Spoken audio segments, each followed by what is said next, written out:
Hello, this is Shy Silver Leaf bringing you a monster mess. Okay, this is one of my projects in works right now, and this is actually going to be a big old rug for someone's room, and it has been the biggest pain ever. Getting it started was a pain. Okay, figuring out how to work it wasn't quite so bad. I ran into a lot of problems when I first tried to do it, and I didn't have any. I only had one swirl in it, as you can see in this sample.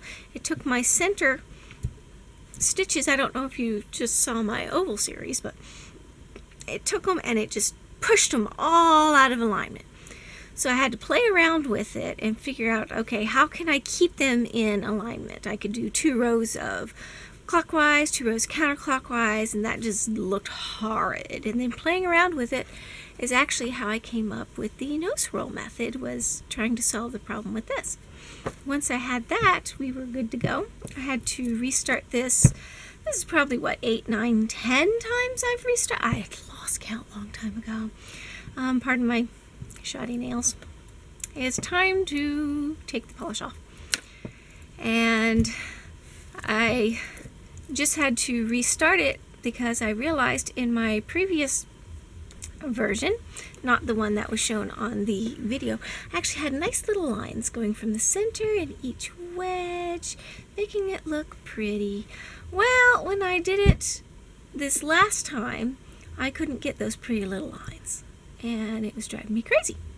And then I looked, considering this is going to be the center of the rug, I'm going to grow it out to a certain point, and then I'm going to change it into something very slightly different.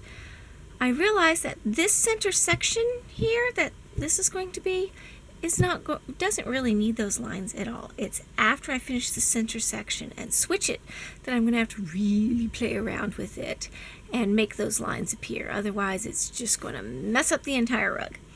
So I will cross that bridge when I get there. And so far, so good with this. I made a huge mistake.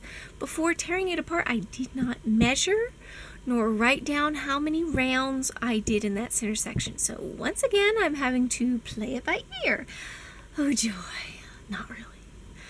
So, I know how long I want this to be complete. I want it to be approximately 3 feet long, roughly thereabouts. And I think I had it, this either being 12 inches long, 18 or 24. It was either a foot, foot and a half, or 2 feet, and I'm pretty sure it's not 2 feet. Because if I do it a foot in the middle, then that'll put a foot on this side and a foot on this side, which actually makes a lot of sense, doing it a foot wide. Because, of course, 3 feet can be easily divided by 3. Duh. But if I do it a foot and a half, that'll put 9 inches on this side and 9 inches on, hold on, brain dead. No, that's right. 18 and 18 is 36, that's 3 feet. So yeah, 9 inches on this side, 9 inches on this side, which makes the center section way too big. I think I'll stick with a foot. So a foot, and a foot. Yeah, a foot. I need to write that down before I plumb forget about it again. Alright, well, this little sub-series, seat of your pants, whatever you want to call it, on the fly, will not be as consistently put out the whole series all at once like what I've been doing. This will be put out as I progress.